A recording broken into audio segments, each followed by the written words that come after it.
Hello everyone, आज की video में उजाला 3 में कनेक्शन कैसे बनाना है एकदम फुल प्रोसेस केवाईसी से लेके एसबी रिलीज तक इस वीडियो में बताएंगे। और कौन सी फॉर्म यूज़ करना है, कहाँ से फॉर्म मिल जाएगा, ये प्रोसेस भी आपको इसी वीडियो में दिखा देंगे। आई होप ये वीडियो देखने के बाद आपके मन में कोई डाउट नहीं रहेगा। सबसे पहले फॉर्म के बारे में बता देते हैं, जो फॉर्म कहाँ से मिलेगा आपको। तो pmi.gov.in पर जाके आपको इनकी फॉर्म मिल जाएगा। तो थोड़ा सा नीचे जब आएंगे, नीचे आपको फॉर्म का ऑप्शन मिल जाएगा। उसमें आपको क्लिक करके फॉर्म डाउनलोड करना है। तो फॉर्म डाउनलोड करने के लिए फॉर्म पे जैसे क्लिक करेंगे आप, यहाँ पे आपको केवाईसी फॉर्म मिल जाएगा, हिंदी, इंग्लिश। और जो अभी सबसे ज़रूरी फॉर्म है वो है डेप्रिवेटिव डिक्लेरेशन, जो आपको सिस्टम में अपलोड करना पड़ेगा। तो यहाँ पे डेप्रिवेटिव डिक्लेरेशन भी मिल जाएगा और ये अपने हिसाब से आप डाउनलोड कर सकते हैं, हिंदी या इंग्लिश में। आपको अगर रीजनल लैंग्वेज में भी चाहिए तो वो भी आपको मिल जाएगा।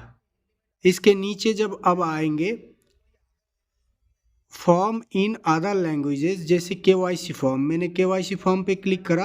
अब इसमें बंगाली, उड़िया, उर्दू, पंजाबी, कोई भी लैंग्वेज अपने हिसाब से सिलेक्ट करके आप उस लैंग्वेज की फॉर्म डाउनलोड कर सकते हैं। तो ये हो गए पूरे फॉर्म। और दूसरे रह गए जी आपका एक, वो है माइग्रेंट के लिए। अगर कोई अदर स्टेट की कंज्यूमर है जो यहाँ पे आके रह रहा है, उनको उज्ज्वला योजना में कनेक्शन मिलना चाहिए या लेना चाहते हैं, तो उस केस में आपको ये माइग्रेंट वाला फॉर्म जो एनेक्सर 1 है वो लगाना है। तो मैं सबसे पहले एक कॉन्टैक्ट दिखाता हूँ। इस कॉन्टैक्ट में आप देखिए कि इस कस्टमर के जो भी डिटेल है, मैंने बस बेसिक एक कॉन्टैक्ट बनाया था। वो कॉन्टैक्ट बना के उसका रिलेशनशिप बनाने के बाद हमने एक रिलेशनशिप आईडी जनरेट करके केवाईसी कंप्लीट कर लिया इनको, ठीक है। और उस रिलेशनशिप को कैंसिल कर दिया क्योंकि ये पुराना था, और आज की डेट में मैंने केवाईसी इनकी कंप्लीट कर लिए। उसके बाद आपको जो करना है वो है इनका फ़ोन नंबर ओटीपी से वेरीफाई करना है। तो दो चीज़ चाहिए हमें, एक तो फ़ोन नंबर कॉन्टैक्ट में जाके ओटीपी वेरीफाई करना है, और दूसरी चीज़ हमारा इसमें केवाईसी होना चाहिए। जब ही हम एसबी रिलीज कर पाएंगे, नहीं तो बाकी की प्रोसेस करने के बाद नहीं होगा। तो सबसे पहले जो सबसे इम्पोर्टेंट है वो है इंटरनल उज्ज्वला सेलेक्ट करके डेप्रिवेटिव डिक्लेरेशन। डेप्रिवेटिव डिक्लेरेशन में आप ऐसे कर सकते हैं कि कोई भी एक नंबर यहाँ पे, जैसे सीरियल नंबर हो गया, सेप कोड हो गया, आप यूज़ कर सकते हैं, इसमें कोई दिक्कत नहीं आएगा। उसके बाद राशन कार्ड की डिटेल यहाँ पे सिलेक्ट करना है। तो वो भी मैं डिटेल डाल देता हूँ। और उसका राशन कार्ड डालने के लिए सिस्टम में पहले तो issuing state, issue date, verifying flag, ठीक है, आइडेंटिटी सोर्स और इशूइंग अथॉरिटी, ये सब डिटेल डालना होता है। उसके बाद ही आप मोड ऑफ वेरिफिकेशन, ये डिटेल के बाद आप राशन कार्ड नंबर डालिए, जब जाके आपकी ये काम नंबर सिस्टम में एंट्री होगा, नहीं तो नहीं होगा। तो मैंने ये चीज़ कर लिए है।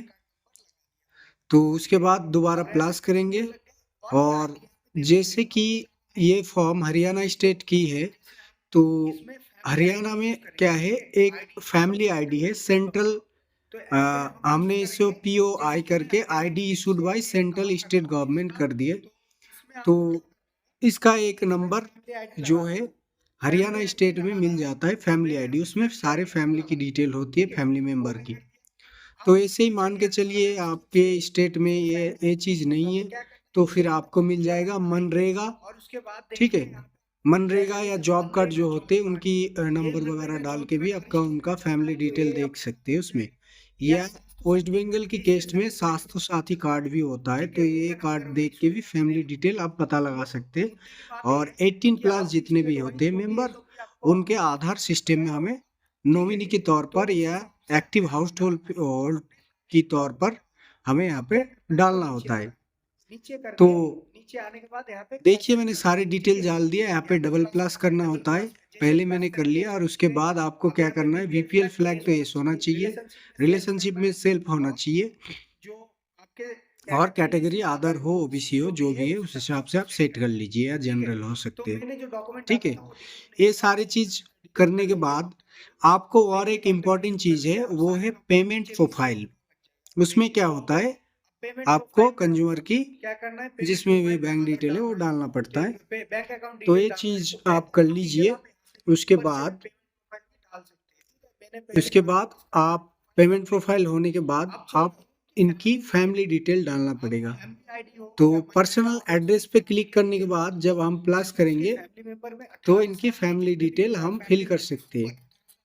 तो पर्सनल एड्रेस पे क्लिक करने का फायदा ये है कि हमें जो कंज्यूमर की एड्रेस है जो डाल रखे है हमने पहले से ही, उसी एड्रेस को बाय डिफॉल्ट फेच कर लेगा। लेकिन मैं जो कनेक्शन बना रहा हूँ इसका पहले जो फॉर्म आया था ऑनलाइन के थ्रू आया था, तो इसलिए इसका एड्रेस हमें दोबारा डालना पड़ेगा। तो कंज्यूमर का फर्स्ट नेम लास्ट नेम ये डिटेल बेसिक डिटेल हम डाल देंगे। कंज्यूमर की जो हस्बैंड है, हस्बैंड की डिटेल हो रहा है क्योंकि इनकी फैमिली आईडी में इनकी 2 ही फैमिली मेंबर है जो 18 प्लस है, और उसके साथ इसका रिलेशन डालना पड़ता है, कैटेगरी डालना पड़ता है। और इसमें हमने जैसे कि कहा कि इसका एड्रेस हमें डालना पड़ेगा, लेकिन आप दूसरे अगर एचडीएमएस से फिल करेंगे, कनेक्शन शुरू से नए कनेक्शन बनाएंगे, तो उस केस में ना जो सेल्फ आधार है, मतलब जिस लेडीज के नाम पे कनेक्शन हो रहा है उसका एड्रेस ये बाय डिफॉल्ट कॉपी हो जाता है पर्सनल एड्रेस पे क्लिक करने के बाद। तो ये एक फायदा रहता है। तो हो गए, जैसे मैं पूरा डिटेल यहाँ पे डाल रहा हूँ, तो इनका एड्रेस हो गया। अब कॉन्टैक्ट अटैचमेंट में आके इनका आईडी देना होता है। तो बेसिकली इनका यूआईडी और आधार नंबर चाहिए, और कुछ नहीं, बस आधार नंबर से ही फैमिली का एक मेंबर का डिटेल पूरे हो जाते हैं। उसके बाद जो चीज़ हमें ध्यान रखनी है वो होता है कि इसका कॉन्टैक्ट स्टेटस क्या है। तो यहाँ पे जो फैमिली मेंबर का कॉन्टैक्ट स्टेटस है ये न्यू शो कर रहा है, तो जब तक इसको एक्टिव नहीं करेंगे तब तक कनेक्शन नहीं बनेगा। तो इसका फर्स्ट नेम हो या लास्ट नेम कॉपी कर लीजिए, और कॉन्टैक्ट में आके उसी कॉन्टैक्ट को हमें ढूंढना होता है। तो उसके ढूंढने के बाद फिर उसमें कॉन्टैक्ट डिडूप करना पड़ेगा। जैसे कॉन्टैक्ट डिडूप आप कर देंगे, उसके बाद देखिए इसमें हमारा ये जो कॉन्टैक्ट है उसका स्टेटस एक्टिव हो गए। ठीक है, अब हमारे जो काम रह गया वो है फाइल अपलोड का। जो भी आईडी हमने यहाँ पे डिटेल डाले सबकी फ़ोटोकॉपी जो रहते हैं वो फ़ोटो खींच के आप इसमें अपलोड करना पड़ेगा स्कैन करके। तो मैंने सारे फाइल रेडी रखे, और जैसे जैसे फाइल है एक एक करके मैं सारा इसमें अपलोड कर देता हूँ। तो लगभग मेरे सारे आईडी यहाँ पे अपलोड हो चुके हैं।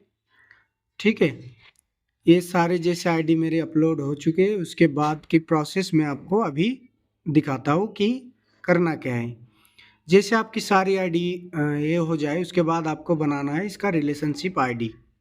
तो यहाँ पे प्लस करके अपने रिलेशनशिप आईडी बना लीजिए। तो यहाँ पे देखिए रिलेशनशिप आईडी मैंने जनरेट कर दिए हैं। ठीक है, अब मेरा रिलेशनशिप आईडी के बाद हमें चूज करना है स्कीम। तो यहाँ पे देख सकते हैं स्कीम मैंने चूज कर लिए। जैसे जैसे मैं चूज कर रहा हूँ आप कैटेगरी वाइज जैसे चूज कर सकते हैं, तो उस हिसाब से आप भी चूज कर लीजिए। उसके बाद एक सर्विस एरिया, जिस एरिया की कंज्यूमर है वो सर्विस एरिया आप चूज कर लीजिए। उसके बाद आप थोड़ा सा यहाँ पे नीचे देखेंगे तो केवाईसी स्टार्टेड रजिस्टर्ड दिखाएगा। इसका मतलब आपका काम हो गया। आप CLDP डेडअप पर क्लिक करिए। अब CLDP डेडअप पे जैसे ही क्लिक करेंगे थोड़ी देर बाद एक क्लियर हो जाएगा। तो कुछ ही सेकंड में मेरा क्लियर हो गया। अब डॉक्यूमेंट में आके SB पे क्लिक करना है, और इसके बाद SB के बाद न्यू कनेक्शन। तो उसके बाद ये डॉक्यूमेंट नंबर पे आप जैसे ही क्लिक करेंगे तो आपका एसबी डॉक्यूमेंट जनरेट हो जाएगा। अब हमारे सामने एक ऑप्शन रहेगा डिफ़ॉल्ट, डिफ़ॉल्ट पे क्लिक करना है। अब डिफ़ॉल्ट पे जैसे क्लिक करेंगे, जो प्रोडक्ट मिलने वाले हैं इनको फ्री में, वो सारे प्रोडक्ट की डिटेल मिल जाएगा। तो जो एनएफआर प्रोडक्ट आपके स्टॉक में है उसी स्टॉक को आप चूज़ करिए, नहीं तो अदरवाइज़ आप में एरर आना स्टार्ट हो जाएगा, इनसफिशिएंट क्वांटिटी आएगा। तो पहले होस पाइप की जो कंपनी है और इसकी मंथ और ईयर आपको डालना पड़ेगा। उसके बाद जो डीजीसीसी सीरियल नंबर होते, जो आप रजिस्टर में एंट्री वगैरह करते, तो उसका सीरियल नंबर एक कनेक्शन के लिए आप दे डाल दीजिए।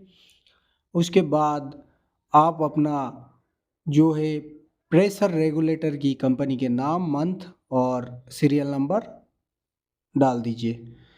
उसके बाद आप चले आइए ऊपर, सबमिट ऑप्शन पे क्लिक करिए, ओके करिए, दोबारा ओके करिए। अब इसके बाद इनवॉइस पे क्लिक करना है आपको।